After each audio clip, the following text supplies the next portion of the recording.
not the questions per se, like the exact question, or maybe I will, of some of the stuff that students most commonly miss for exam 1 and exam 2. So we'll kind of review some of that before your final exam. Otherwise, yeah, we're going to keep chugging along.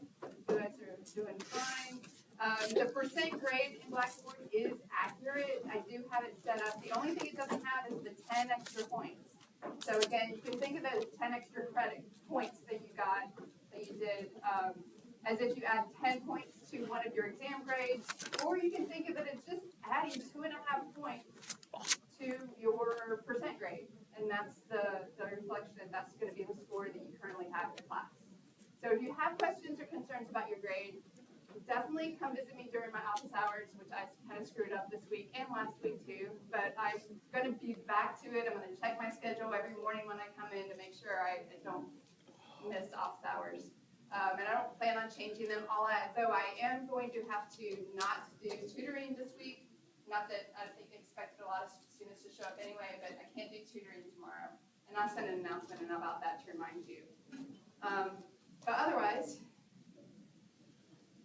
this chapter, by the way, is in week 8. I just shifted everything around, or pushing this. It was in week 7. I moved it to week 8. It already has the review slides, and the next lecture does as well. So you can look through the review slides at the end to answer those questions if you want to, or look at them while we're going through it. Any questions before we get started? All right. So this one's just about nucleotide metabolism, and just like as usual, there's just a fraction of the material that I pulled from the chapter. So we just want to kind of have the general idea of what nucleotides are. So we want to focus on their structure, as well as very generally their synthesis and production, but very generally. All right, so nucleotides.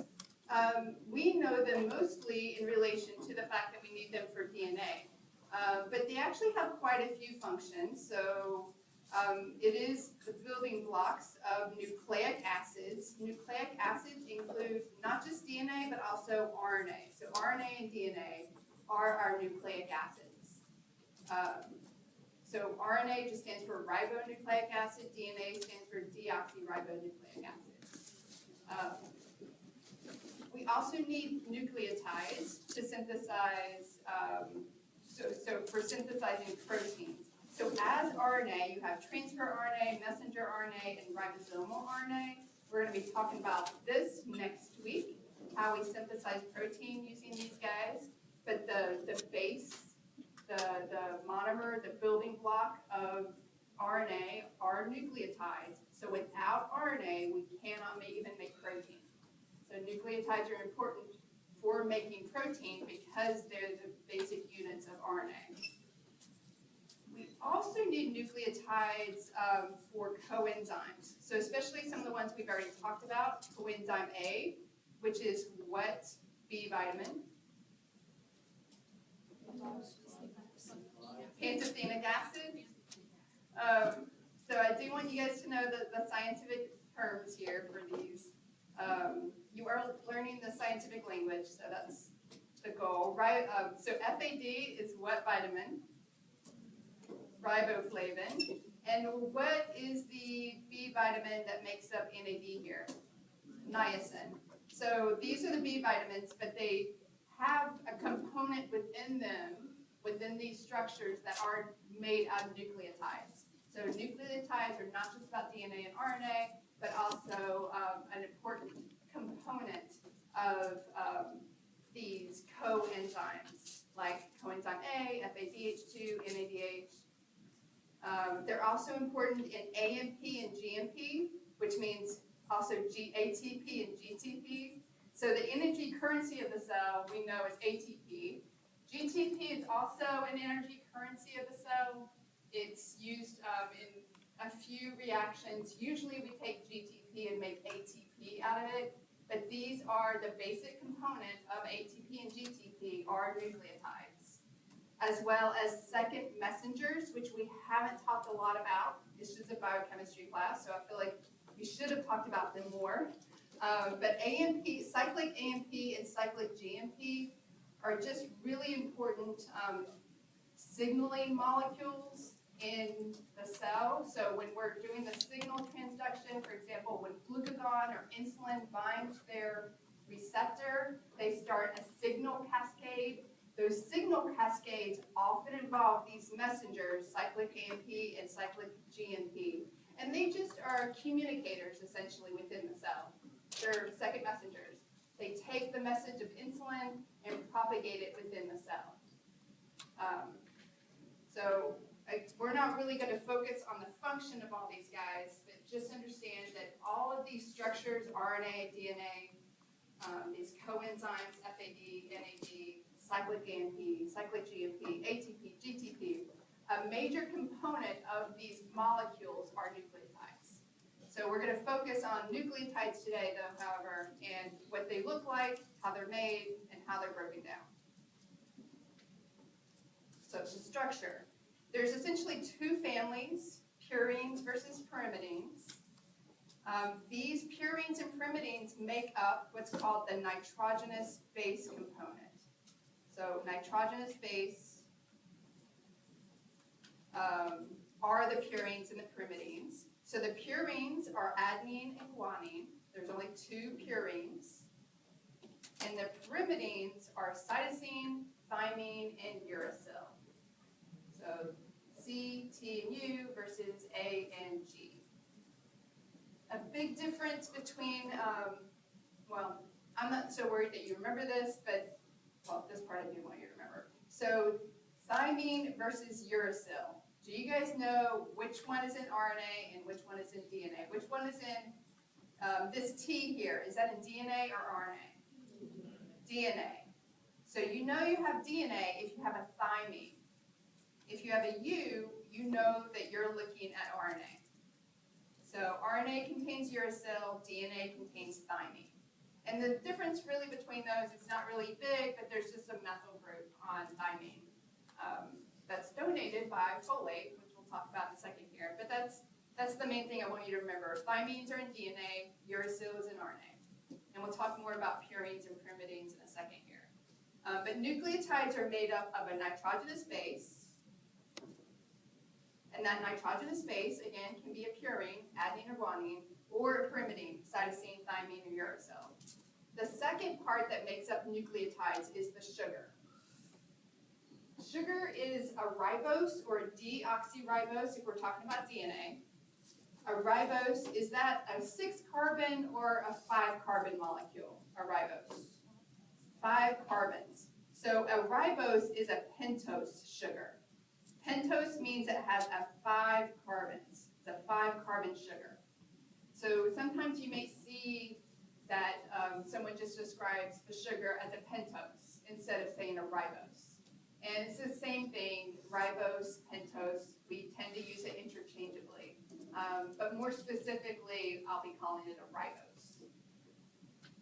And for DNA, it's called deoxyribose because, just like the name implies, there's one less oxygen in deoxyribose, deoxy.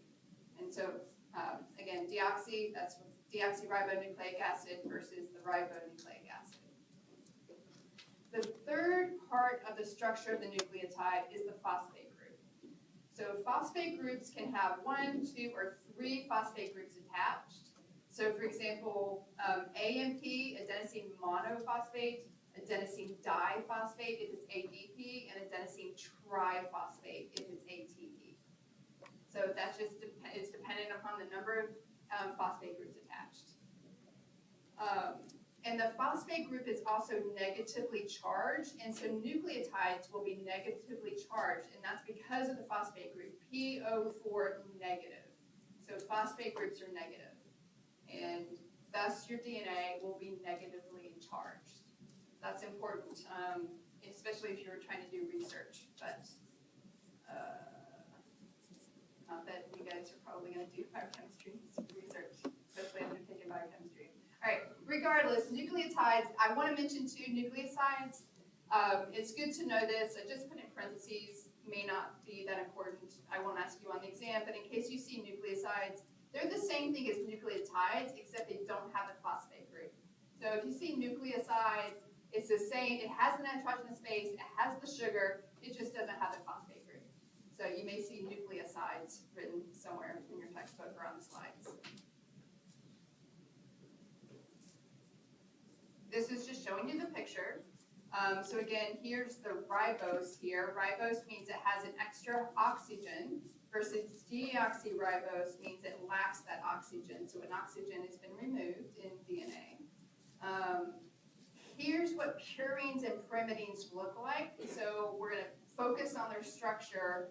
These are their nitrogenous bases. So this is before they had the sugar and the phosphate group is attached. These are just the nitrogenous bases. Sometimes we just call them a base. We ignore the nitrogen part. But if you notice, the reason they're called nitrogenous bases is because there's lots of nitrogens in these guys. So a lot of nitrogens in nucleotides. And that's because of the nitrogenous base.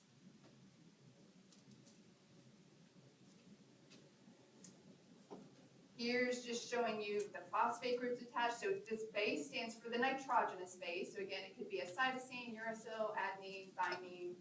I think I forgot one, guanosine, guanine.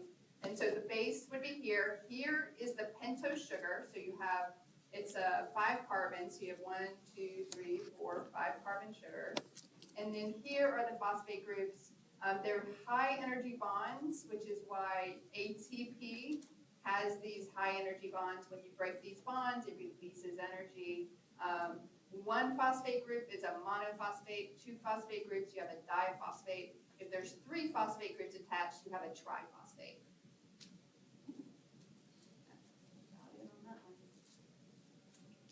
All right, purines and pyrimidines, again, we're going to focus on their structure. A nucleotide contains, again, a nitrogenous base, a 5 carbon sugar, and a phosphate group.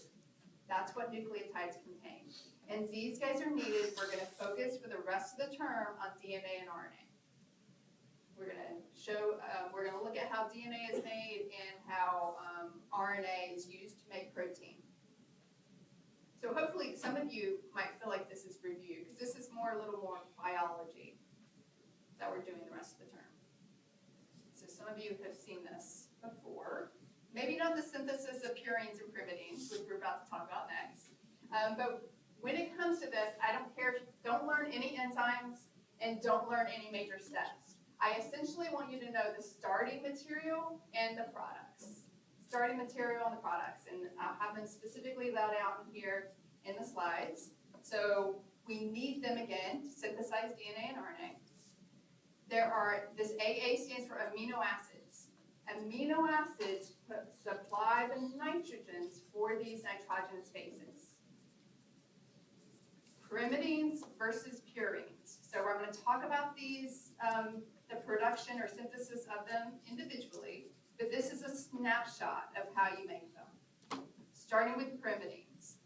Pyrimidines require 2 amino acids, glutamine and aspartate. They're the ones that are going to be donating their nitrogens to make pyrimidines. They're only 1-ring structures. So up here, these are the pyrimidines, and they're 1-ring structures. Versus purines, which we're going to talk about in a second here, are going to be 2-ring structures. You have 2 rings here. But purines are just 1-ring structures. So thymine and cytosine and uracil, which is not up here, but thymine, cytosine, and uracil all have this 1 ring. And that 1 ring, the initiation of that ring is going to start with something you've already seen before, carbamoyl phosphate. What pathway did you see carbamoyl phosphate? Urea cycle. So it starts with carbamoyl phosphate. You're getting some carbons with that, and then you're going to use glutamine and aspartate to make the ring structure. They're going to be the ones donating their nitrogens. Purines, on the other hand, they have also glutamine and aspartate, but the other amino acid they require is glycine. So glycine is the 3rd amino acid needed to make purines. They're the ones that are going to be donating those nitrogen groups in the purines. But because there's a 2-ring structure in purines, That synthesis is going to be initiated not with carbomoyl phosphate, so hopefully you're noticing the differences between pyridines and pyrimidines here. It's going to start with a 5-ring structure of ribose. So a ribose 5-phosphate is actually what you're going to be using, and you're going to be building on that to make a purine. And that's how you're going to end up with a 2-ring structure for purine. And tetrahydrofolate, or folate, is going to be needed for synthesis for all of them. More specifically, especially thymidine, but all of them will require folate for their synthesis. And if we went through all the steps, you would see where that is, but it's actually a really long process to synthesize these guys. So, well, I'll show you some of the steps with folate. Right. So we're going to focus on pyrimidines first. So what are the pyrimidines? There's 3 of them: uracil, which we find in RNA, cytosine, and thymine. So there are 3 pyrimidines. And these are, you tell me, the 1-ring or the 2-ring structures? 1-ring structures. So with these guys, we are going to start synthesis using a carbomoyl phosphate. So we need the carbomoyl phosphate, and then the amino acid glutamine. We're going to need some other carbons. So carbon dioxide and ATP. I don't care if you remember those 2 parts though, carbon dioxide and ATP, but we are building something. You're going to need ATP. And you need some extra carbons in there, so carbon dioxide can supply the extra carbons. But I do want you to remember carbomoyl phosphate, glutamine, and aspartate are going to be the original substrates that have to be put in order to make these pyrimidines. And that first intermediate, the first one you're going to make is uridine. So uridine monophosphate is then going to be used to make cytosine and thymine.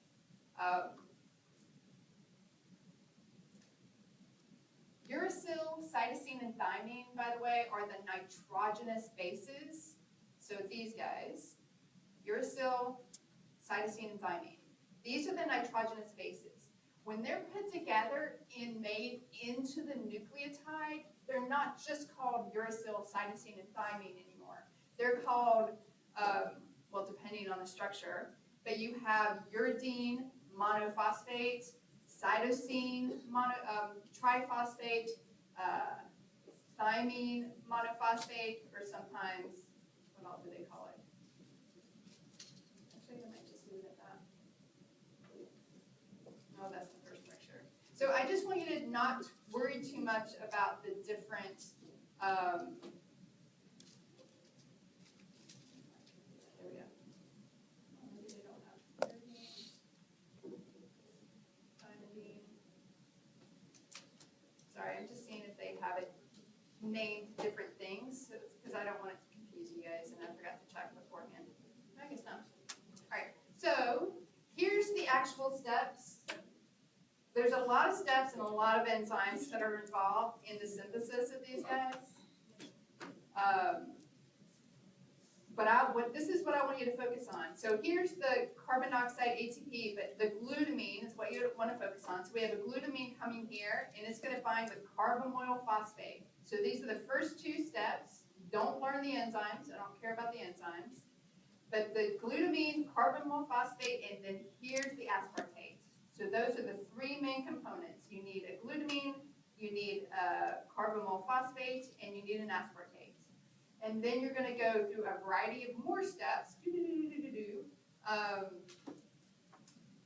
Flavin mononucleotide. So here's a riboflavin that you need, but you don't have to remember that either. Until you get to uridine monophosphate. But I don't even care if you remember this step. But this is the first one that's made. The first one that's made is uridine monophosphate. This is the nucleotide that contains uracil. So the first one you make is uridine monophosphate, which is going to be used. But let me just focus you here. Glutamate, carbomoyl phosphate, and aspartate. These are the 3 components I want you to remember from this slide. These are the components coming in.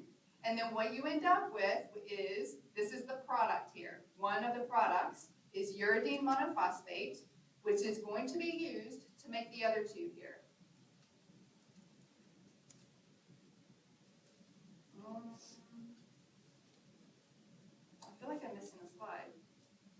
Oh, no, it's right here.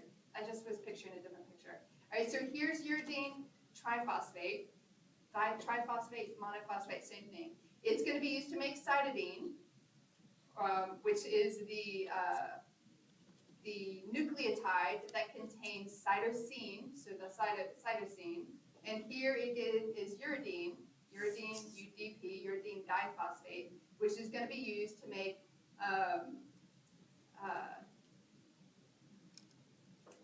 thymine monophosphate. So here you have the nucleotide that contains thymine. So again, this pyrimidine starts out with these three things: glutamate, carbonyl phosphate, and aspartate. You make uridine monophosphate, which is going to be used to make cytosine monophosphate, and uridine monophosphate is going to be used to make thymine monophosphate. And folate is used in this. I don't care if you remember which part, but here, for example, is folate. Tetrahydrofolate is used here. It's also used somewhere up in here, which they're not showing. That's okay. So, but again, don't have to know the specific steps that require folate, but folate is needed to synthesize all your pyrimidines. Some of them directly, so thymine is needed directly, but the others are, folate is needed indirectly. So it's used to make one of the intermediates that is going to be used in the pathway. So you can't make any of these nucleotides without folate. And this is just showing the picture from a different perspective. So here is glutamine, carbonyl phosphate, and aspartate. These are the three components that are going to be coming in to make uridine. And uridine is going to be used to make cytosine and thymine triphosphate. And once you have these guys, you can make your RNA and your DNA. All right. So again, starting material and then major products. So purines are next. These contain, so what are your purines? Again, the two purines are adenine and guanine. So adenine and guanine are your purines. These are nitrogenous bases, and we need to make the nucleotides using these nitrogenous bases. And so the beginning material is going to be this ribose 5-phosphate. You have to start with our 5-carbon ribose in order to start synthesizing your purines. So a ribose 5-phosphate is the starting material. And then 3 amino acids are going to be donating their nitrogen. So glutamine, glycine, and aspartate. There's 3 amino acids. You still have glutamine and aspartate, but the third amino acid that you need for a purine is going to be glycine. You're also going to need some carbons there because carbon dioxide is just going to be donating its carbons for the synthesis. There is an intermediate structure for when it comes to purines, and this is inosine monophosphate. I'm not going to ask you about this one on the exam, but there is an intermediate structure, this IMP, and this inosine monophosphate is going to be used to make the final products, which is adenine monophosphate and guanine monophosphate. There was a question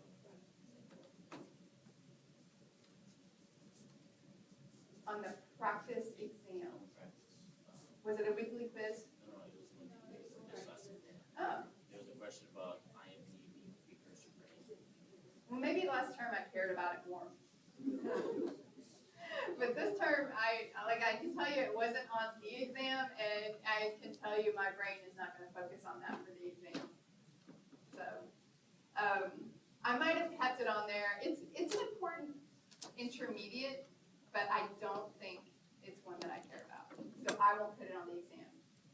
But it might help you remember the differences between purines and pyrimidines. Because even though I break it down as simply as possible, I still have students not remembering that this one starts with carbonyl phosphate and the other one starts with ribose 5-phosphate. So if I asked you a question on the exam that said, which one of these nucleotides required products from the pentose phosphate pathway? And I have listed there cytosine, thymine, uracil, and adenine, then hopefully you would know it's adenine because we're starting with a ribose 5-phosphate, which I should have asked you guys if you guys remember what pathway makes ribose 5-phosphate. You do now, hopefully. But the pentose phosphate pathway makes your ribose 5-phosphate.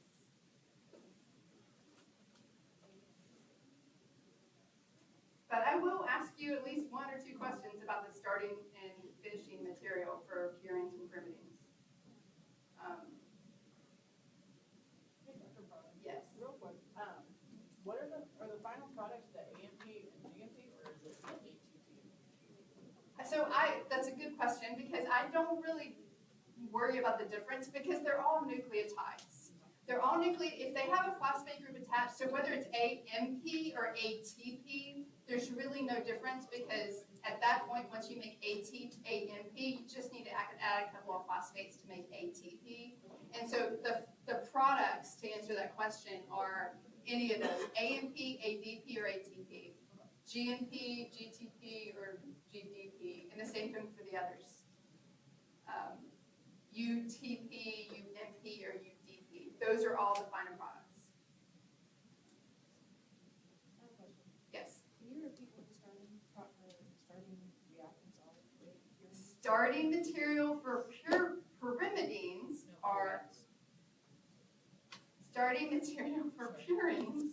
are ribose 5-phosphate. That is the first major component you need to make a purine. Because remember, purines are going to be 3 or 2-ring structures. And so in order to build this second ring, you have to start out with the first ring. And that first ring is simply a ribose 5-phosphate. So the purines are the 2-ring structure. You have to start out with 1 ring, which is the ribose 5-phosphate. And then the nitrogens for that second ring, what are they composed of? The nitrogens are donated by glutamine, glycine, and aspartate. And you also need folate to synthesize all of them. Because folate is a carbon donor, so it helps move methyl groups, and you need to move these carbons around in order to synthesize these guys. And so folate is going to be really important for helping making those molecules and addition of those carbons.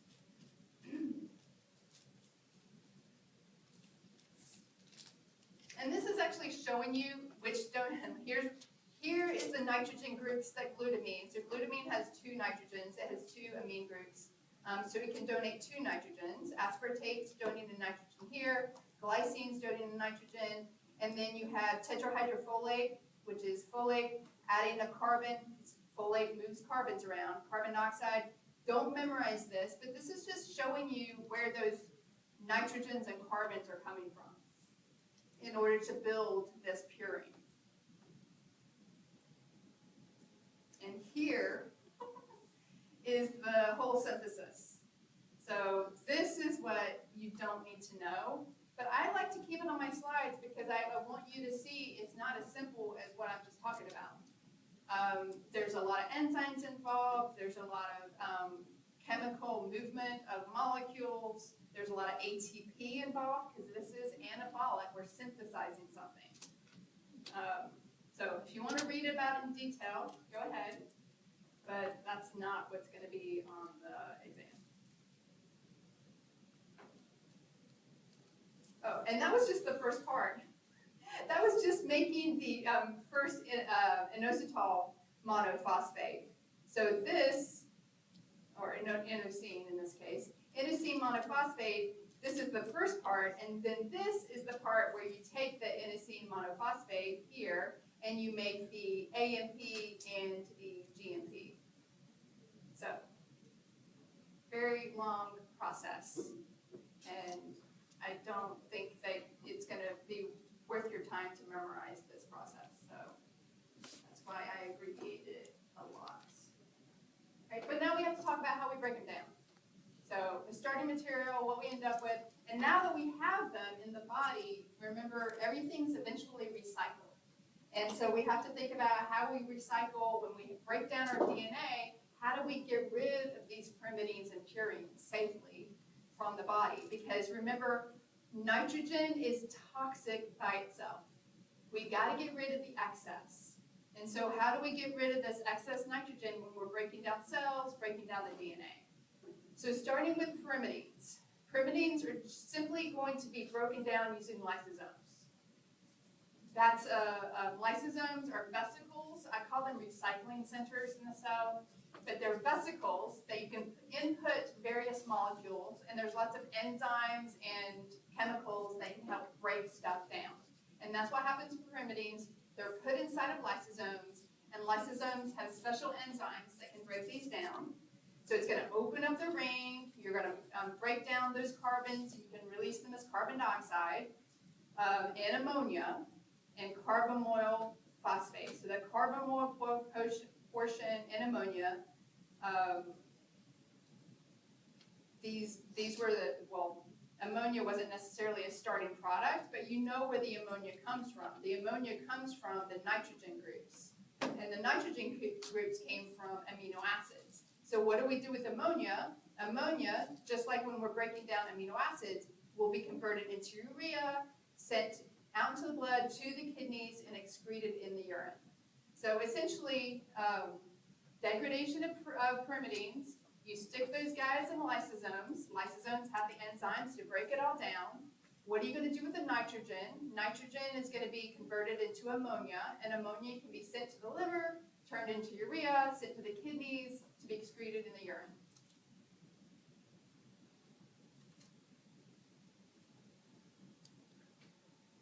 Purines are a little more complicated, but not necessarily the way I talk about it. So your purines, again, are guanine and adenine, or GMP and AMP, guanine monophosphate and adenine monophosphate. These guys are also going to be broken down, except they're going to be broken down into xanthine. Xanthine is an important product right before you make uric acid. So uric acid is also excreted in the urine, along with urea, creatinine, uric acid. So all these guys are major products found in the urine, especially urea.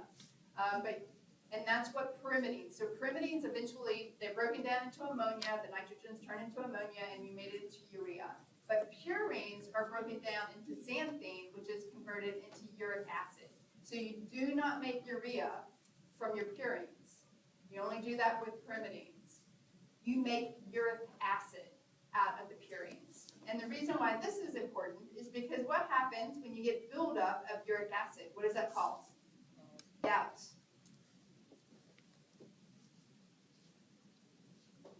So degradation of purines. If you have elevated levels of uric acid in the blood, this can precipitate out and cause crystals, really sharp crystals, and that causes gout. So hyperuricemia, gout. So hyperuricemia is the cause of gout. Hyperuricemia simply means you have high levels of uric acid. Uric acid precipitates out and causes gout. So gout is caused by breakdown of purines. And typically what causes this is not so much overproduction of uric acid, but under excretion of uric acid. So essentially it's not water soluble enough sometimes to make it into the urine, and so it sometimes builds up and precipitates out. And that's the problem. It's not because of overproduction of uric acid, but it's because your kidneys are not very good at excreting it. It's not very water soluble. So under excretion is the reason why uric acid accumulates. It's not from overproduction, it's caused by under excretion. And the clinical manifestation, so you have the crystals, they're called the monosodium urate crystals, but the crystals are going to accumulate, especially in joints, causing inflammation and a lot of pain, actually.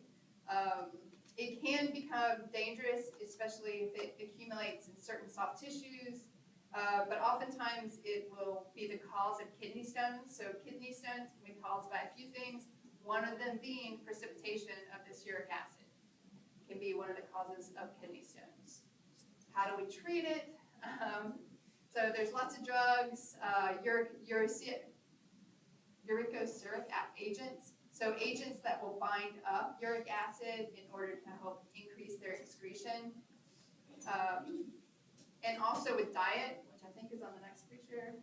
So gout used to be called the disease of kings or rich man's disease. Diets high in purines tend to be animal product diets. So diets higher in animal products tend to have more production of uric acid. And so gout was often called rich man's disease or disease of kings because those are the people that could afford these animal products. And so it was more common related to obesity and eating a lot of animal products. Long associated with overindulgence in meat, seafood, and alcohol. Again, it's just the accumulation of uric acid in the joints becoming very painful. It's common in Western population. My dad definitely has problems with it. Here you can see pictures of it, often in the feet. You often have it in the toes. A gout diet, we need you reduce your intake of foods that are high in purines, and that typically means animal products. Alcohol can exacerbate it, particularly beer. It is associated with overweight, and so losing weight can help ameliorate some of these symptoms. Plenty of fluids is important, so making sure you stay hydrated in order to flush out the uric acid. So these are things I think about. I will not ask you any questions about these drugs, but you will probably need some anti-inflammatory because they can cause a lot of inflammation, which can be troublesome on its own. But I won't ask you about these guys, but it is commonly treated. There's various drugs that will help try to get it a little more water soluble in order to help excrete it. Sorry? Is it curable? It's a good question. It takes me a second to answer that because I would say there's no cure. It seems like some people are more disposed towards it, and even if you change their diet, you won't necessarily see it alleviated, but you can see when people lose weight and they stop drinking beer as much. But I don't know if there's a cure. I don't know. Normally when I've met someone who has it, I've never met someone who had it and then didn't have to worry about it again. But I think there are ways where you can help dissolve it or reduce it, and so it's manageable. I want to say, I don't know if there's a cure, but I know it's manageable. But that's a good question. No one else seems to have any answer on that. Yeah. So I've heard that like if you have patients, like if you drink like watery beer, it helps it pass. Oh yeah. But like, I guess is that just from like the frequency of urination? Like it has nothing to do with like Yeah, beer no. itself, because I guess it's more common to. Yeah, and I used to have people with kidney infections, like physicians will send you home with like saying just drink a couple beers, like watery beers, but I don't think that has any effect on gout. And it might even, so alcohol exacerbates it, and I'm not exactly sure, it might interfere with some components that might make the uric acid more water soluble. But yeah, I have no idea. Yeah. So a drug, and they can cure it? Yeah, okay. So a nurse up here is saying that you just kind of essentially, there are drugs that help alleviate it, but they to manage it, but there's not necessarily a cure. I really think it's one of those things that, like for example, if you have diabetes too, or type 2 diabetes, depending on the cause, but most causes, you can actually get rid of the symptoms. But if you start going back to the habits that created the type 2 diabetes, then you'll just rise back up again. And I think that's what it probably is for gout too.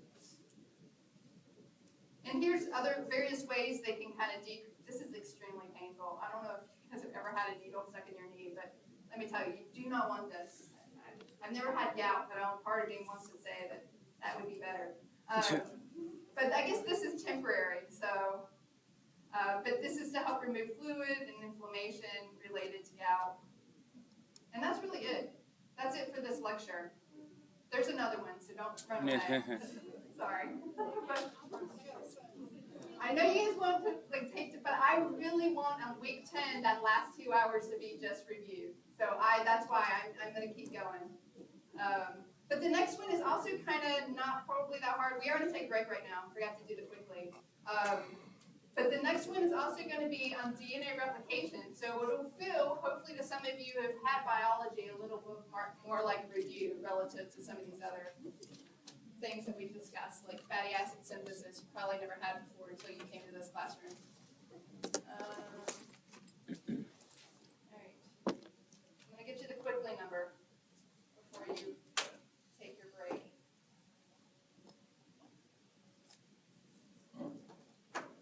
You guys are being so quiet right now.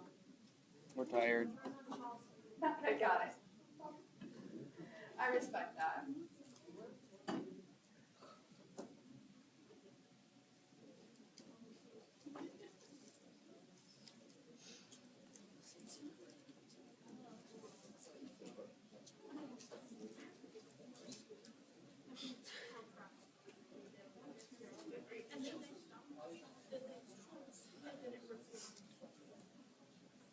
Three zero three three. 3033. Just take 10 minutes.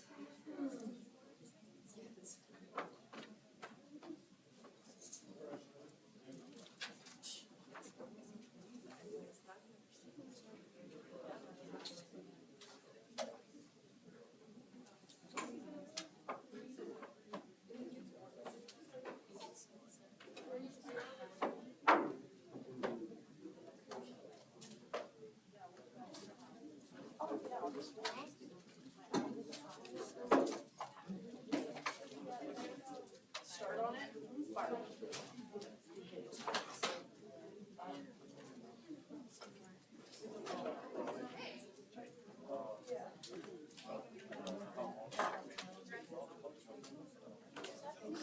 No, I'm giggling to myself. Hmm? It's almost empty. But you may have a little bit. You can see a little bit. Hmm?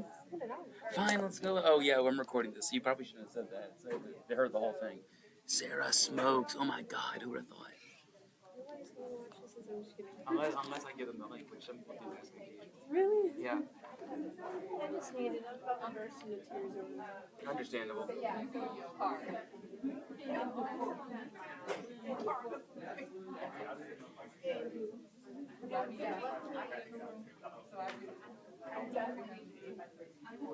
But yeah, so, and I do want to go but yeah.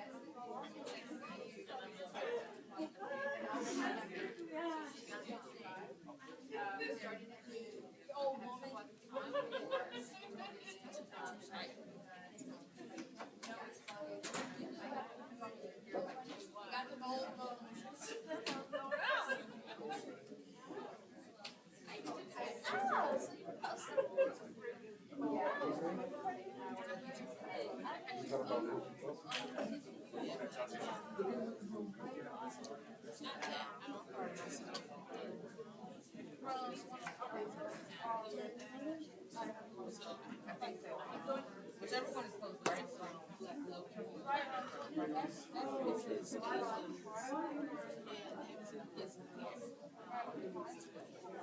I like that you have to record it. So it's like,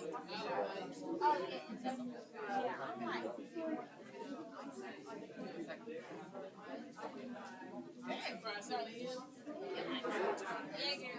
that's on.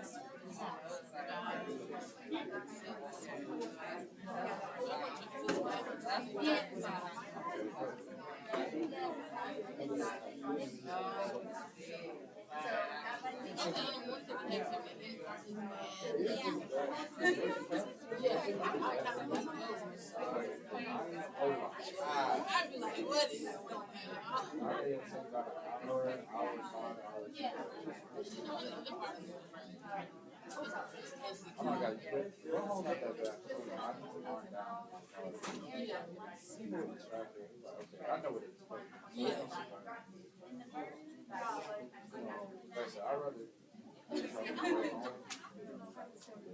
yeah.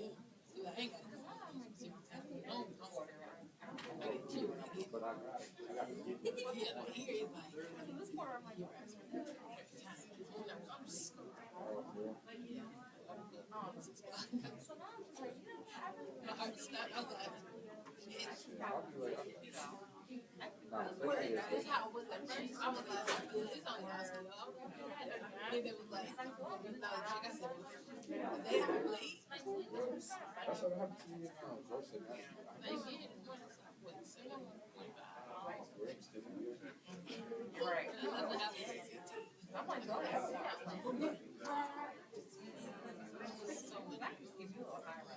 I think, I remember this. I think I would go with somebody in class.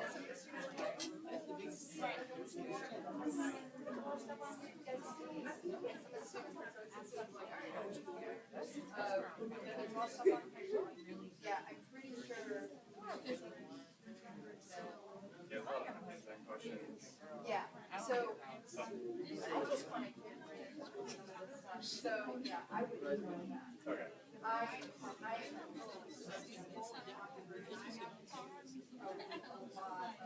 That's work.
But I show like it's like I don't know like here's the first one and here's the second one.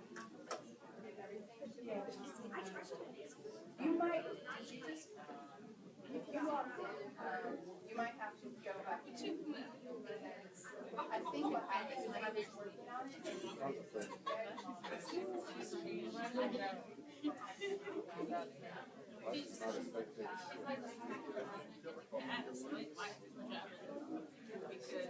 Did you go out?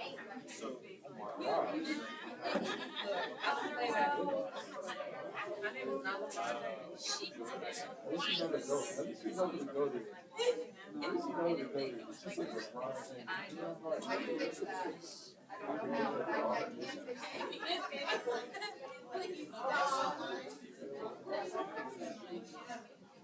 So he said, Michael, go to the class. I know, He's a legend.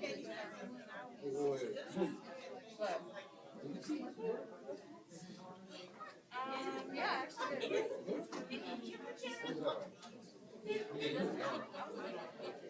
What? Yeah.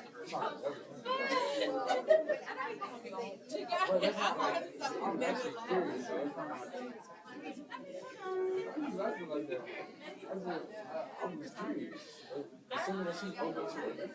I remember when he left the bowl with like So my goodness. yeah, it was good. This is, you see it?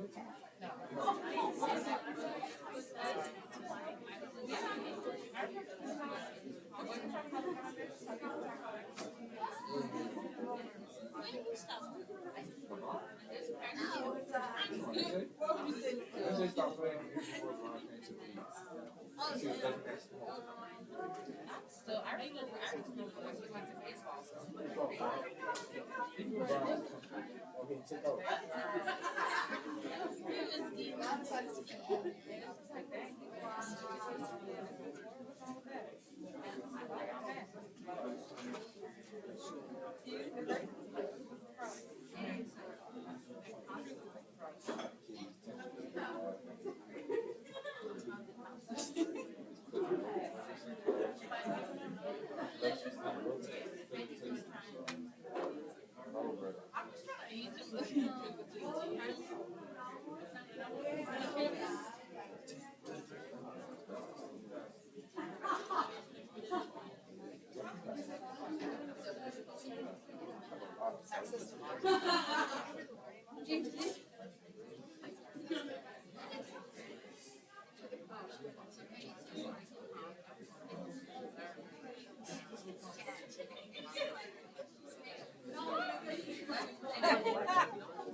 Alright guys, this lecture is in week 8. Unfortunately, it's went back to this thing where you have to click through everything to get to it. So it's a couple clicks away from the previous lecture. So sorry about that, but you should be able to find it. And I will fix that. I do have a way to fix it. I just need to find out where the learning module is that I can't find, so I'm just trying to fix it. But it is there in week 8, chapter 30. This is lecture number 12. And again, week 8, just click through it. I'll fix that Blackboard later. Again, this one might feel a little bit like review for some of you guys because it's more biology-based information related to DNA structure, double helix, replication. We're going to talk about DNA polymerase, and we're going to talk a little bit about repair at the end. And this is just a picture of Watson and Crick winning the Nobel Prize. Rosalind Franklin, who made this X-ray over here, she would have won the Nobel Prize had she not died from too much radiation, making all these awesome pictures. Because back then, we didn't realize that radiation was lethal or fatal. And so Rosalind Franklin died before the Nobel Prize could be presented, and she, otherwise, yeah, it only goes to live scientists. Right. No. No. I'm not gonna go for it. Why the bother then? Alright, so what is the central dogma? I think that's the first question in your review slide. Honestly, the central dogma is just how we go from DNA to protein. So I just call DNA the blueprint for making protein. That's all it is. You have thousands of proteins in your body. How do we make them? How do we know what's the instructions for making them? That's the DNA. So you start with DNA, and that is going to be converted into RNA. And RNA can be read and converted into protein. That's the central dogma. That is how we make DNA from RNA, make protein from DNA, and we're going to talk specifically how that happens. That's basically going to be the rest of the term. We're going to talk about how that happens. And that's called the central dogma of molecular biology. It is why life can be passed from offspring to offspring.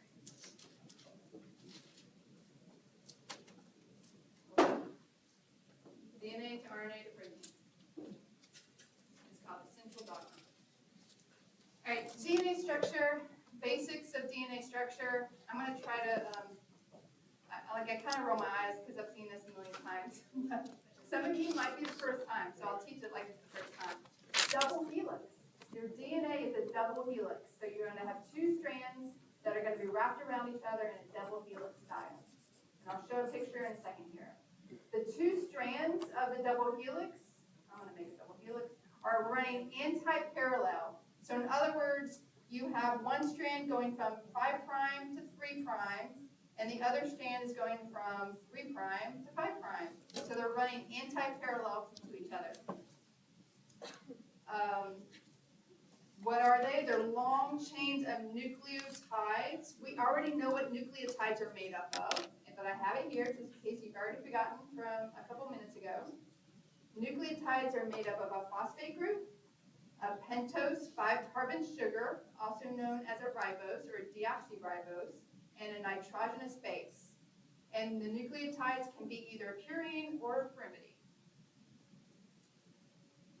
So here's your pyrimidine, cytosine, and thymine. There's no uracil here because we're only talking about DNA right now, not RNA. So pyrimidines are cytosine and thymine. These are your nitrogenous bases, pyrimidines. And guanine and adenine are your nitrogenous bases for your purines. And here's the phosphate group, the ribose sugar, and the base is the nitrogenous base. This picture here is showing DNA from different perspectives, the structure of DNA from different perspectives. So I'm just going to basically show you again the nitrogenous base. Here's the thymine, here's the adenine, here's the cytosine and guanine. These guys are attached to the ribose sugar. So the ribose sugar is next. Here's the ribose sugar, and then the phosphate group out here on the end. So what I want to point out is that the backbone of your DNA is made up of the phosphate group and the ribose. So this guy here, the phosphate group and the ribose, phosphate group and the ribose, this yellow part, that is your backbone. So we call the phosphate and the ribose sugar the backbone of DNA. And then what makes up the rungs of the ladder are going to be your nitrogenous bases. So when we have two strands, if we had another strand here, then it's basically going to be phosphate and ribose making up the backbone, and then the nitrogenous bases are going to make up kind of the rungs of the ladder. This is also showing a different viewpoint of looking at your DNA. So again, you have your phosphate group and your ribose, which are making up the backbone, and here TACG are your nitrogenous bases. Here's another way to look at it. Here's another way to look at it. These are all just different viewpoints of looking at DNA, the DNA structure. But the gist is that the phosphate group and the ribose make up the backbone, and then your nitrogenous bases are going to make up the rungs of the ladder. And the nitrogenous bases are going to, here it is. So here's the double helix. You have two strands. They're running anti-parallel. So the 3' is going to run to the 5', and then here the other strand starts at the 5' and runs to the 3'. So they're anti-parallel. One thing I do want you to note here is A is always going to bond with T. So adenine bonds with T. C always bonds with G. So cytosine with guanine, adenine with thymine. And I'm going to put 3 bars for guanine. And the reason I'm doing that is because when adenine bonds with T, it makes 2 hydrogen bonds. So these are going to be hydrogen bonds. And when cytosine bonds with guanine, it makes 3 hydrogen bonds. And so cytosine and guanine are going to be a stronger bond. Cytosine binding with guanine is going to be a stronger bond because there's 3 hydrogen bonds connecting them, rather than adenine and thymine only have 2 hydrogen bonds connecting them. And you actually see it in this picture here, if you look at the up close, the rungs of the ladder is what I call it. And cytosine is always going to bond with guanine, and that's 3 hydrogen bonds here. And thymine always bonds with adenine here, and there's 2 hydrogen bonds here. So cytosine and guanine are going to have a stronger connection because of that 3 hydrogen bonds. This is just showing you again. Hydrogen bonds is how they're formed. Thymine and adenine have 2 hydrogen bonds. Guanine and cytosine have 3 hydrogen bonds. So when you're talking about like the 5' and 3', like we're not gonna have to know that. Well, you need to know 5' to 3' because everything runs RNA, DNA, when we're synthesizing these guys and making protein or replicating our DNA, the enzymes work in a 5' to 3' direction. What does that mean? It means that that's the name, the strands are relative to like the beginning versus the end. So it's just how we named them, the 5' to the 3'. So everything, all enzymes are going to operate when you replicate DNA or when you're working with RNA. Enzymes will always work from the 5' to 3' direction. And so when you're doing DNA replication and they're anti-parallel, you're going to have one enzyme working this way and the other enzyme working the other way. So that's why it's important to know that DNA and RNA, when you work with them, it's always going to be from the 5' to 3' direction. Otherwise, I don't care.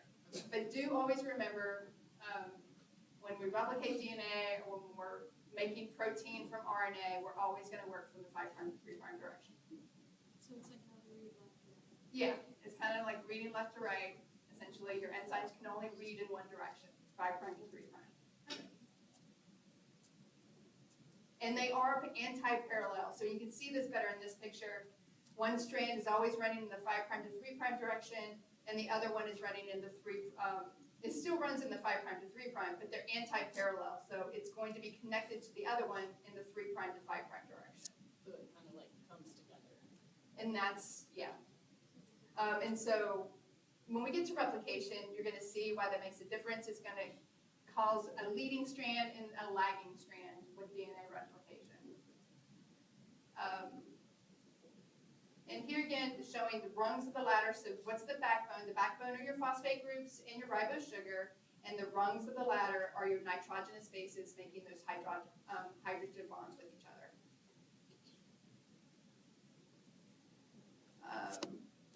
That's interesting.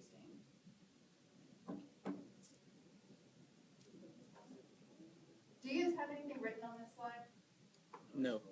Okay, I feel like this is, anyway, okay, maybe I didn't write it down. So I thought I put something here, or wrote something here. So this might be one of my older slides, unfortunately, but it'll still be fine.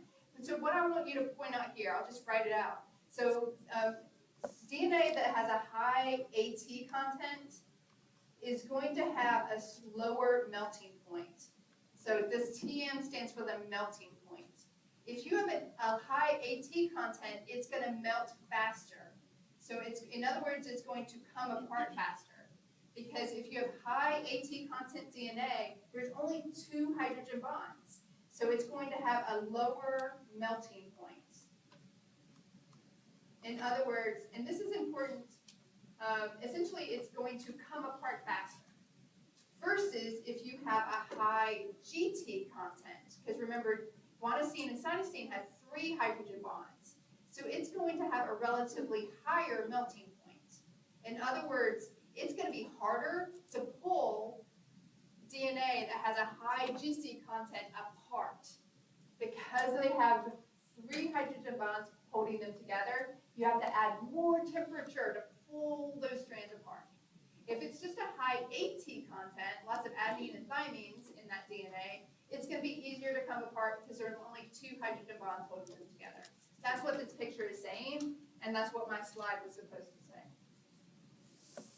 And it tells you here, like, here's the melting point for adenine and guanine.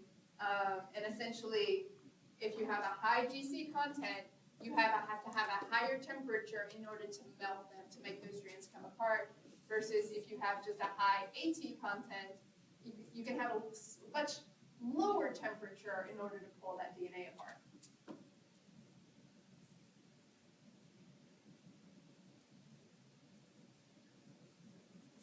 DNA is also semi-conservative. Semi-conservative means when you replicate your DNA, it's going to be this one right here in the middle.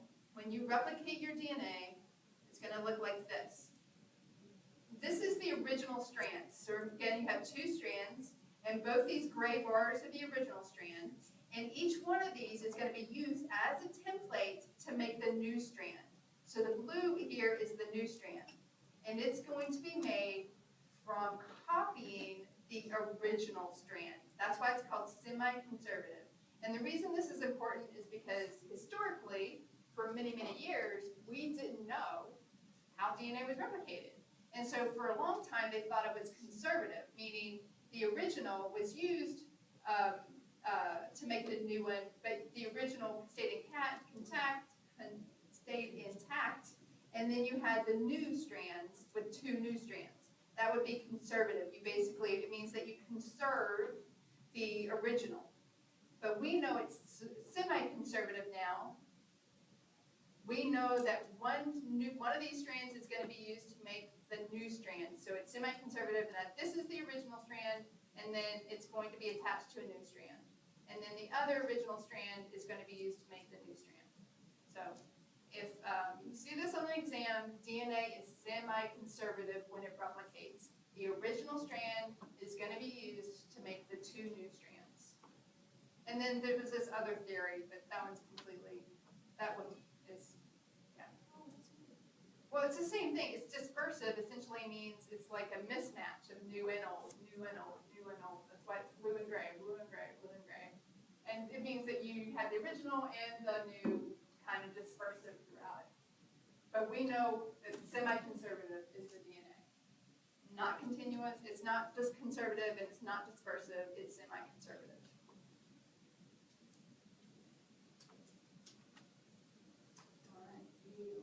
Alright, okay. Origin of replication versus replication forks.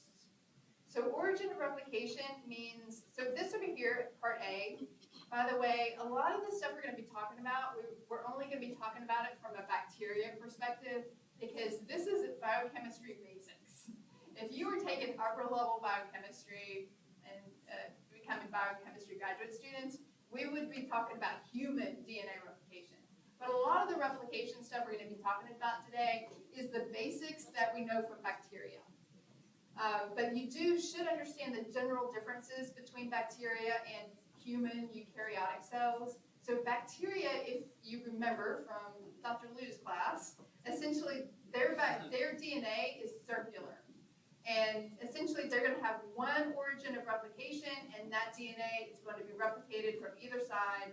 That's bacteria. Really simple, one origin of replication.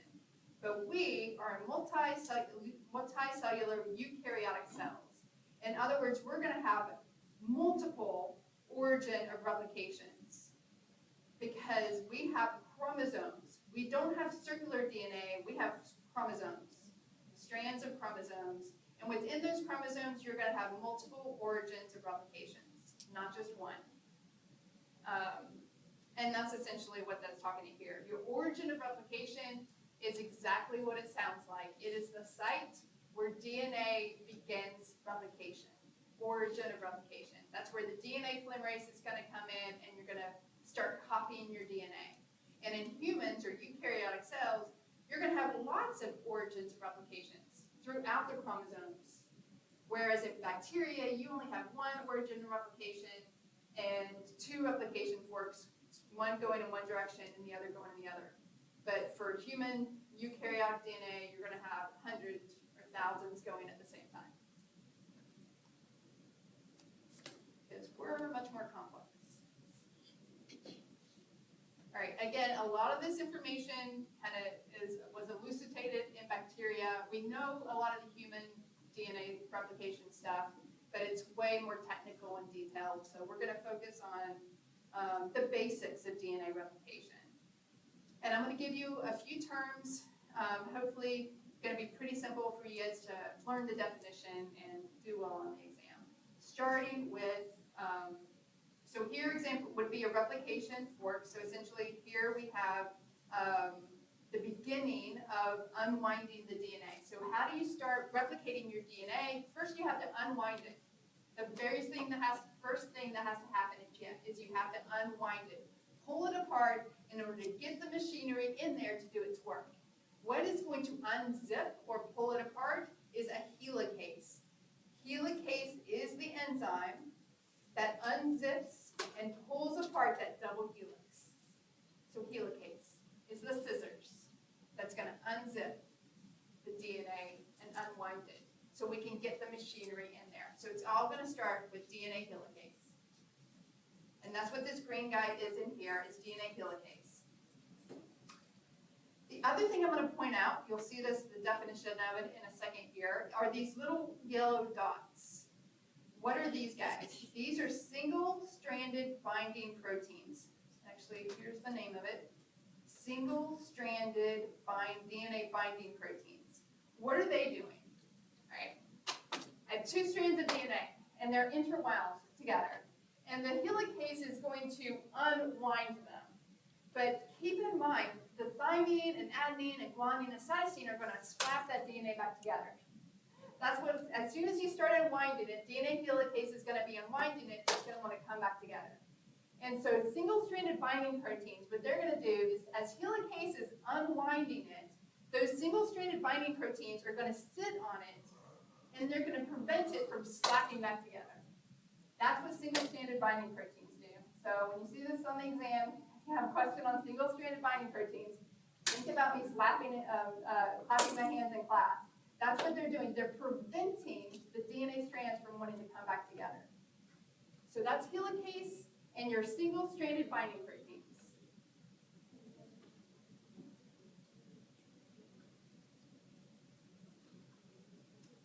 Another thing that's going to happen. So supercoiling. All right, you have a question real quick? Yeah. Yeah, I have a question really quick. So you have the parent unwind and create two nucleuses, correct? Two what? Two new nucleuses at the end. So yeah, we're gonna make, we have two double strands, and one template's gonna be used to make a new strand, and the other template's gonna be used to make a new strand. So we're gonna end up with two new strands, one original, that's why it's gonna be semi-conservative. So we start out with the two original, this is the parent and this is the parent, and each one of these parent strands is gonna be used to make a new strand. Good. So then, you just continue to double up. Oh, but we only do that when we're copying, we're only copying our DNA when we're dividing our cell. And so the only reason we replicate our DNA is because we're dividing the cell. We're getting ready for cell division. And so for each new cell to have a new copy of DNA, we need the parent strand to make a new copy, this parent strand makes a new copy, and now these copies are going to go to that cell, and that copy is going to go to the other cell. Yeah. Do you like fully unzip the DNA before they like start making the other side? So we start unzipping it, and the other machinery is going to start coming in as soon as it starts unzipping it. Okay, so like by the end of it, you're just gonna have like one double helix already made, so they're gonna have to start another one because it's just getting made, right? Yeah, exactly. You're going to have they're going in 5' to 3' direction. So you guys are jumping ahead of us. They're like that, right? Yeah, And unzipping it.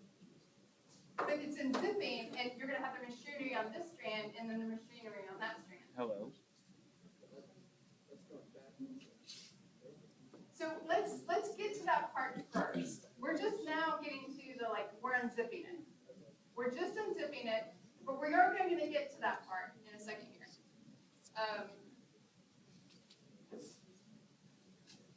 So we're just now unzipping. So we have two parent strands here that are wound together. Helicase is pulling them apart, And we have the single-stranded binding proteins that are keeping them from coming back together. So now we have it totally unzipped. But what's going on here is if, for example, I'm winding this up, this is my DNA. And remember, it's cut, it's not cut here at the end, but it's together here at the end. So let's imagine I'm unwinding this from this end.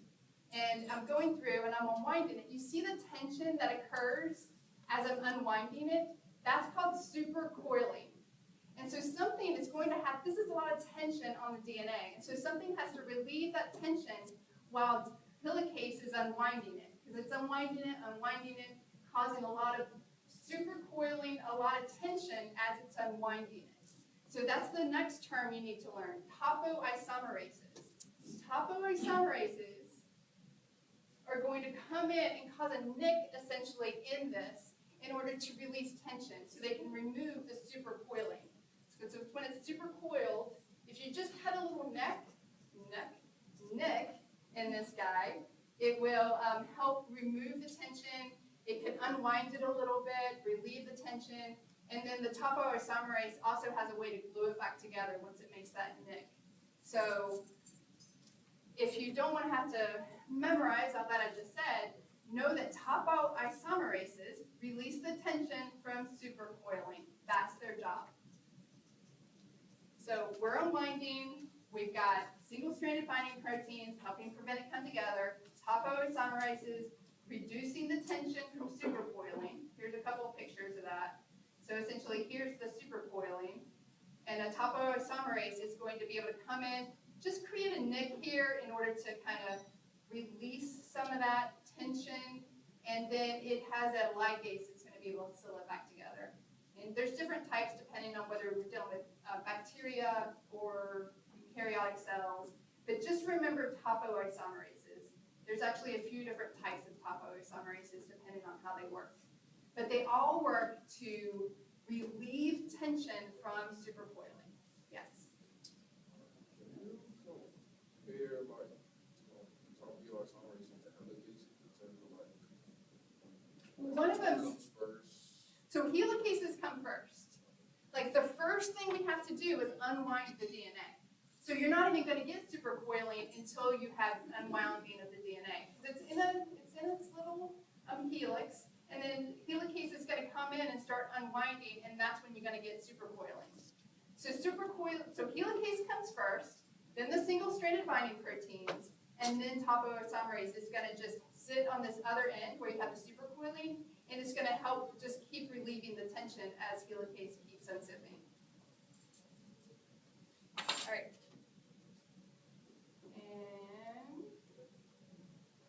Alright, so this is where we're getting to those questions I was getting down there about the leading versus lagging strands.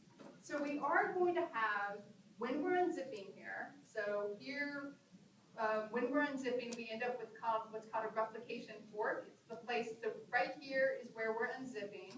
And so we're going to go from the 5' to 3' direction. And so one strand is going to be going in this direction. And the other strand, again, is going to be moving, so here 5', wait, which one is these? I am looking at the picture. Okay, I'll just go with this one on the end here. Because this one shows the leading strand versus the lagging strand. So again, 5' to 3' direction. Actually, I'm not understanding this picture. Sorry. Well, it is unzipping only, so it's, yes, it is going to be going in both directions. It is going to be going in both directions. Yes. Yes. It's going to be happening as quickly as possible. So it's going to be going, the new strand. Okay, I see what's going on here. All right, so leading versus lagging strand. Essentially, if this is the 5', this is the original strand, 5' to 3' direction. And so remember, they're made anti-parallel. So the anti-parallel one to this one is going to be this guy, 5' to 3', and this is going to be 5' to 3'. And this one's also going to be going into 5' to 3' because this is the lagging strand. So what I mean by that is that this is the replication fork. So right here, let me just erase all that. This is the replication fork in the middle here. Here's the replication fork. And so this is the origin of replication. So this is where helicase is going to come in, and we're going to start unzipping. And we're going to be unzipping this way, and we're going to be unzipping this way. So unzipping is going to be happening in both directions. We're going to have the unzipping. And then one strand is going to be the leading strand. So this is the leading strand here. And it's going to be continuous because it's going to be moving in the 5' to 3' direction. Onto this old strand, which is in red here, this red strand is the 5' to 3' direction. And so the new strand is going to be made in the 5' to 3' direction because they have to be anti-parallel. And then the lagging strand is going to be the other side of this. So again, we're still going in the 5' to 3' direction, but it has to be done in a piecemeal kind of way because we're unzipping in this direction. And so as we unzip, we make this new piece, and then we unzip some more, we make this new piece, we unzip some more, we make this new piece, because the replication is happening in this direction. And I know as I'm talking that this probably makes no sense to some of you. But it will, as we keep going, and there is a video I probably will show at some point that explains this. The gist of it is we are going to be, and this is the other strand. The other parent strand is this orange one down here. So this one's also being unzipped, again, in both directions. And we're going to have a lagging strand, which is made 5' to 3', and the leading strand also made 5' to 3'. But the leading strand will be continuous, and the lagging strand will be discontinuous. This is something that's better to be understood probably by an animation. So I promise when we come back on Tuesday, I'll have an animation for this. But for now, just trust me. The leading strand is going to be continuous synthesis versus the lagging strand is a stop and start discontinuous synthesis. And the lagging strand has Okazaki fragments. Lagging strand has Okazaki fragments. When I find a really good animation that I'll play for you guys on Monday, I think this will make so much sense. You'll understand what I mean by leading and lagging strand. But for today, at least link in your mind, lagging strands make Okazaki fragments. Leading strands do not. All right. So now we're just going to go over the names of the enzymes you need to know, starting with some that we've already talked about. So helicase is one we already talked about. This does the unzipping. Single-stranded topoisomerase is going to bind to the region ahead of the replication fork to prevent supercoiling.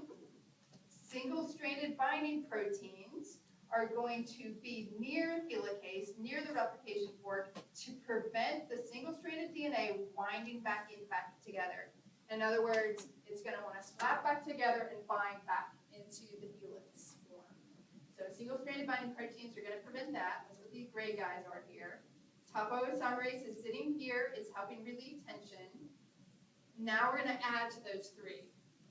We're going to add an RNA primase. RNA primase. Here's the primase. It's in pink. And it is making an RNA primer. An RNA segment is called an RNA primer.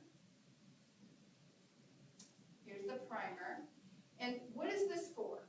The primer is necessary because it is required by DNA polymerase because it can only add nucleotides in the 5' to 3' direction, and it requires a free hydroxyl group to do it.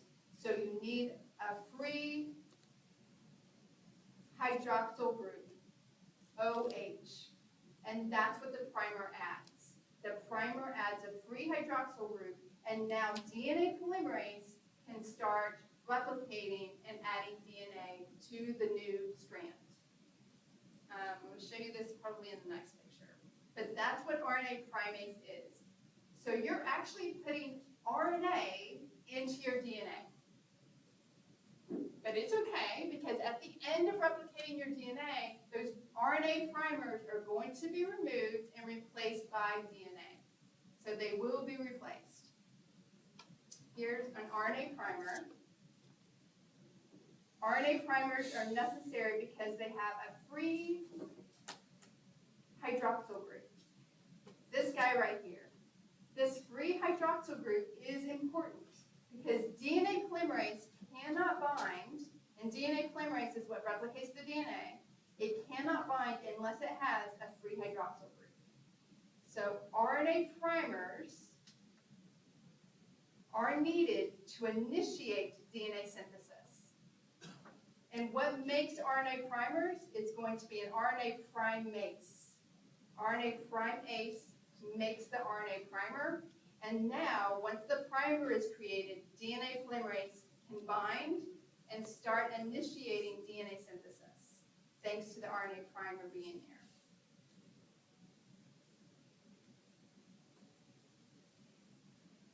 So, now we can officially start DNA replication using DNA polymerase 3. DNA polymerase 3 can now extend the RNA primer, adding nucleotides one by one to the growing nucleotide strand. So DNA polymerase 1, 2, 3. This guy is actually in bacteria, not humans. But you believe me, you'd rather see DNA polymerase 3. There's actually, I want to say like 6 DNA polymerases in human eukaryotic cells. It's way more complicated. So we're focused on how bacteria do it. There's only 2 DNA polymerases you're going to need to learn. One, the most important one, is DNA polymerase 3. The other one is going to be really important for removing the RNA primer, and that's going to be DNA polymerase 1. So DNA polymerase 3 is what's going to add new nucleotides to the growing nucleotide strand.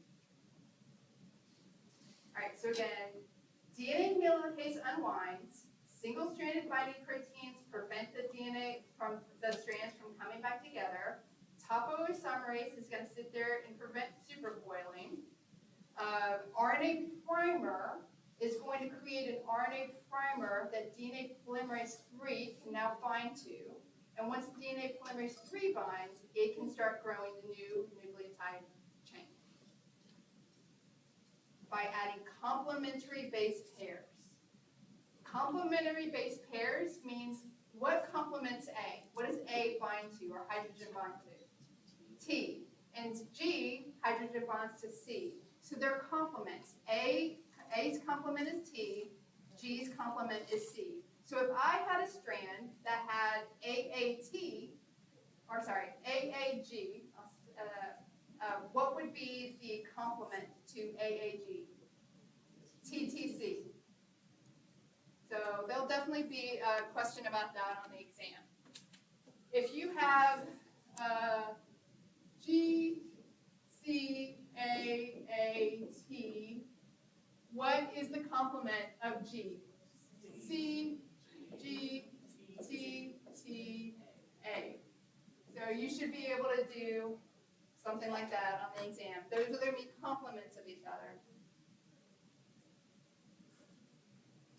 And this is leading versus lagging strand. Leading strand is continuously being made, again, always in the 5' to 3' direction. The primase has to make the RNA primer first. Once the primer is laid down, now there's a free hydroxyl group. And that means DNA polymerase 3 can now sit on the DNA, bind to that 3' hydroxyl end, and start adding nucleotides in the 5' to 3' direction, always. Here's DNA polymerase 1. DNA polymerase 1 is going to be important at the end. It's actually going to remove the primer. Because the primer is made out of RNA. You don't want RNA in your DNA, at least not long term. And so DNA polymerase 1 is going to take off the RNA primer, and it's going to remove them and add new DNA nucleotides. And then this last guy that we haven't talked about yet is called a DNA ligase. I call ligase glue. It glues everything together, gets rid of any kind of areas that not need patching, so it kind of patches things up. That's the DNA ligase. So when you remove the RNA primer, you're going to have gaps. And those gaps are going to be filled or glued. You're going to have the pieces glued together by DNA ligase, and so you don't have those gaps anymore. So by the way, I do have this slide. I just went forward a couple of slides. Here's showing all of them. DNA polymerase 3 and its function, helicase, RNA primer, sliding clamp. Ooh, I forgot sliding clamp. Sliding clamp is really important for holding DNA polymerase onto the DNA so it doesn't fall off. It's a sliding clamp. Clamps the DNA polymerase into place. Ligase, primase, RNA polymerase, DNA polymerase 1, topoisomerase, and single-stranded binding proteins. So that's just another little resource for you guys when you're looking at definitions. All right. So lagging strand is just like the leading strand, except it makes Okazaki fragments. And it's going to do it, again, in the 5' to 3' direction. If you look at this picture here, here's the leading strand. It's going to be making DNA continuously in the 5' to 3' direction. But when you have the lagging strand, then you're going to have to, as this thing is, so here is the 5' to 3' direction for the lagging strand.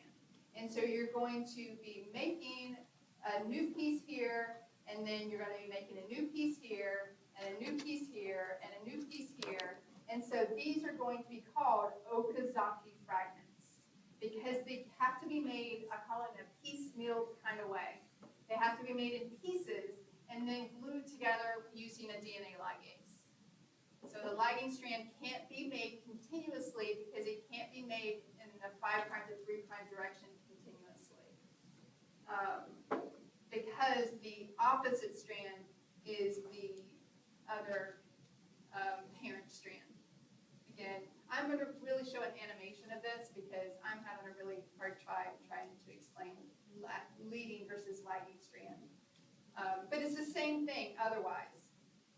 The leading strand and the lagging strand are the same thing, making DNA in the 5' to 3' direction using which DNA polymerase? DNA polymerase 1 or 3? Yeah, you guys are tired. DNA polymerase 3. That's what's actually adding DNA to the leading strand and the lagging strand. DNA polymerase 1, this guy is also important, but it's going to be important for removing the primer.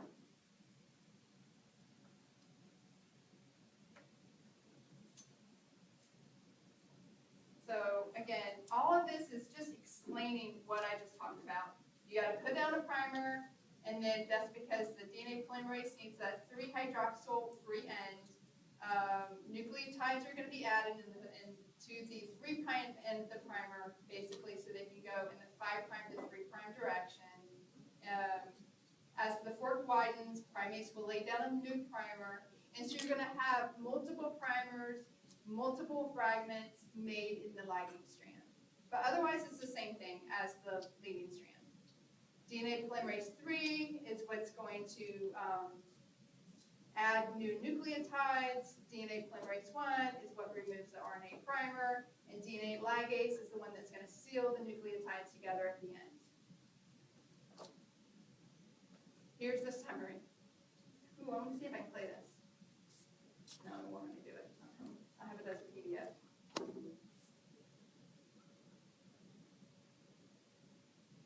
All right, so what I'm going to do is what I want you guys to do. I'll leave it at that. What I want you guys to do is learn the definitions of these guys before next Tuesday. I'm going to come with a video, like a short, 5-minute video that just kind of walks you through lagging versus leading strand so you understand what I'm trying to tell you guys about. And then on Tuesday, because I've given all the information you need. The rest are kind of just pictures. Except for the fact that we are going to talk very briefly about mutations in DNA proofreading. But we're almost at the end of this here, and I feel like you guys, your brains are full. So let's just end it there. I'm going to come back with a really good video, and hopefully